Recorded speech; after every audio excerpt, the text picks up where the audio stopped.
You were taught to believe in a safe and predictable world, one where you attended ball games, parties, and school without fear of harm. But what if, in a moment, that world was shattered by the murder of your loved one? What would you do, and how would you go on? Welcome to the Grief Relief Show with mother-daughter team doctors Gloria and Heidi Horsley, brought to you by the Open to Hope Foundation, helping people find hope after loss. Now, here's Dr. Gloria and Dr. Heidi. Welcome to the Grief Relief Show. I'm your host, Dr. Gloria Horsley, with my co-host, Dr. Heidi Horsley. The Grief Relief Show is a special show because it's a show for you, about you and the traumas that have happened in your life. We know that with Newtown and a lot of the other disasters that have come along recently, that a lot of you do have trauma, and a lot of you have had trauma, and you have events that have come up. And today we've got some great people and some experts that are going to be on to help you.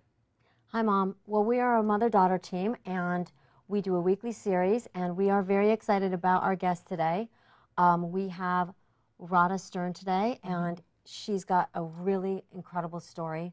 Her son Christopher was murdered, and now she works in San Quentin with murderers. Wow, yeah. And we've got a great tape of her in San Quentin that has been given to us by a fantastic woman who is named Leslie Neal. And we want to thank Leslie because she has produced a documentary on people that work at San Quentin and help out.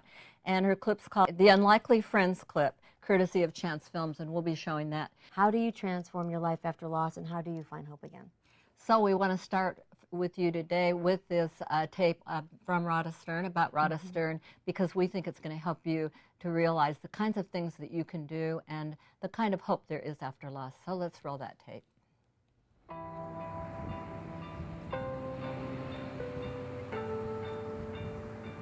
Radha Stern's only son, Christopher, was shot to death by a roommate in an early morning argument.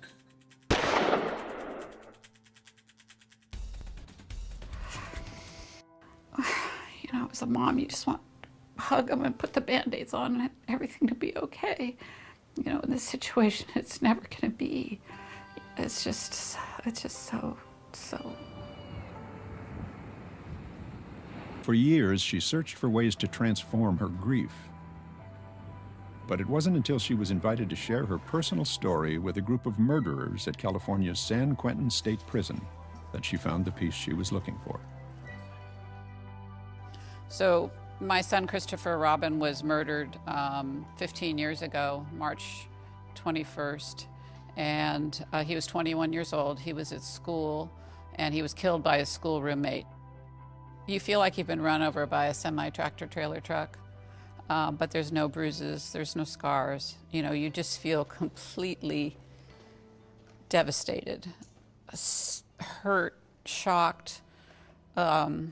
I lost everything a body can lose in the first 5 minutes, you know, because the shock was so intense. You know, and this incredible wall hits you that, you know, there's not going to be any more pictures. There's not going to be any more hugs. You know, you're not going to be a grandmother. You're not going to see a wedding. And you just, it's a lot. I mean, I've been practicing this for 15 years and it's still a lot. Well, Heidi, very moving, and we've got Radha here with us, and let's bring her in. Hi, Radha. Whoa. Oh, thank you so much for coming in, Radha, and what a piece. Oh, isn't it, Heidi? It's an unbelievable story. Yeah. Really unbelievable. It's hard to watch. Yeah, I bet. Yeah, isn't that incredible, even after this time, to watch yourself in retrospect? Well, tell us about what you're doing at San Quentin and Christopher Robin. We'll talk a little bit about how he died first. You want to talk about how he died first? Yeah. Christopher was killed by a school roommate because he put dishes in the wrong cabinet. Wow. So, you know, a bravado kind of fight in the morning had started, and Mark James Taylor, who shot Chris, went into his bedroom. He had to go through 2 doors, come back through 2 doors, brought a gun and shot him 4 times. Wow. And Christopher actually had his back to the scene. So he was already thought it was over, and you know, it was just anger, and you know, guns do what they're supposed to do. If they're shot. So he didn't make it to the hospital. We didn't have a chance to donate his organs, which I'm sort of sad about. And you know, your life just changes, as it said there. And from the beginning, I knew that I wanted to live, and not just live, but thrive. And also From the very beginning? From the very beginning. Wow. And also that, you know, you're thrown into this relationship with a person, in this case the perpetrator, against your will. You know, I think about him all the time because he took my son. So how do you find a place in yourself where that's comfortable? You know, I needed like a quiet relationship instead of a relationship that was eating me alive with the perpetrator. And the San Quentin work, I think, gave that to me, because I can remember my mother saying, always give people the benefit of the doubt. And I felt like this was not a very nice person to be so angry and to take my son. And but at the same time, I also wanted to give him the benefit of the doubt. It was this, you know, a terrible mistake. If a person made a terrible mistake, I would understand it, you know, but, you know, what really happened? And so I went on this journey with, they call it surrogate work, with other inmates, talking about my story. And how many years out were you before you started doing that? It was 7. Okay, so there's some time in between when our audience is out there and they're saying, wow, yeah, I had a death recently or whatever. Oh, no. If someone told me at year 1 or year 2 I'd be working in San Quentin, I would have told them they were crazy, because you're not ready. I mean, and it's not just us, you know, the men who are incarcerated, they're not ready to do the work that they need to do to even listen to a person like me. You know, and understand either. You know, in the beginning, they're thrown into this environment they don't know. Like we're thrown into an environment we don't know, this horrible grief, this trauma, right? And their families grieve too. And I think people, you know, sometimes don't always remember that. Yes, I think we do. I always think about, wow, those families out there that almost, they have to change their names. Yeah. And what what if think about that, Heidi? The families ever? And what if the shoe was on the other foot? I mean, I don't think my son would have ever done something like that, but what if I was visiting him, you know? Yeah. So let me ask you, we had mentioned the Compassionate Friends, and that's a very soft spot for us, isn't it, Heidi? That's a wonderful organization. And you got in touch with them and got I was with in them? Compassionate Friends within 2 weeks. Yeah. Heidi, why don't you just mention what Compassionate Friends is quickly for our audience? For people out there that don't know about Compassionate Friends is an international organization, and they have, 650 chapters worldwide, and it's peer-to-peer support, which Radha can speak to. So it's getting people together that have lost siblings or children to talk about their experiences. And the reason I love it is because it normalizes a lot of what we're going through. Yeah, and it was the first time I didn't feel so alone. I mean, my family was incredible, and I never felt alone, but I mean, familiar territory. I walked into a group of people that completely understood where I was. And they all had children die. Right. Yeah. You know, and you know, I dragged my daughter along with us, and you know, it was hard, but it was a comfort. And then you know, people sort of adopt you, and then now I adopt people and take care of them. And you know, I'm thinking with the prisoner thing that maybe Compassionate Friends helped you to even be able to do that, because you had been in a group and talked. Yeah. So when you went there, it wasn't totally foreign to go around people and talk about it. Yeah, and also, you know, we get used to our stories. Like I can talk about Chris's murder now and not cry most of the time. You know, I have to be careful when I tell people the first time, because, you know, it's an interesting phenomena. You meet people that don't even know that you had a person in your life that was murdered, right? So, or never knew Chris.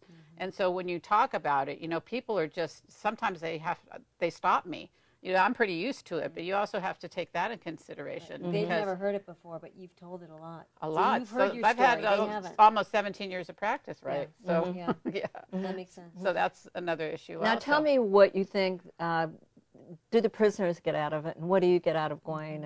And you know, it's the first time that they really understand what damage, or for lack of a better word, that they raised in their lives with their crime. You know, they actually see somebody who's been affected by it. You know, so, you know, I'm a mother, you know, maybe, and, you know, they can relate to what their mother might be going through, or the mother of the person whose life they took. I mean, it's real when you're sitting in front of someone.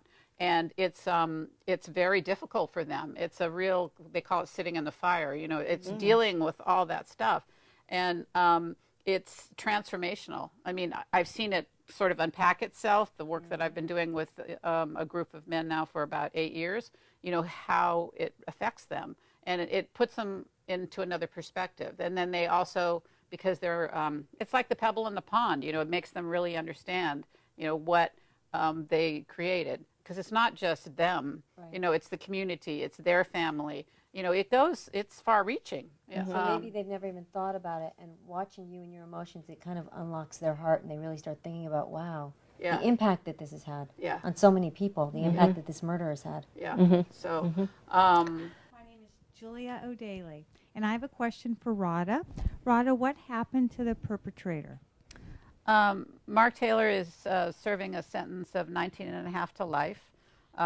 He's been in various prisons, and he was up for parole last July, and he got a 7-year denial. So 6 years we'll go back and see how he's doing, but that's what happened to the perpetrator. Radha has a book that's coming out called Grief Prints, and we're excited about that, a practical guide for supporting a grieving person. This has been the Grief Relief Show, hosted by mother-daughter team Doctors Gloria and Heidi Horsley. This show has been brought to you by the Open to Hope Foundation, helping people find hope after loss. Be sure to visit opentohope.com, where you can listen to radio programs, watch Open to Hope TV, read articles, and view books. You can also join Dr. Gloria and Dr. Heidi on Twitter and Facebook, and put your events on their international calendar. Thanks for watching, and remember, others have been there and made it. You can too.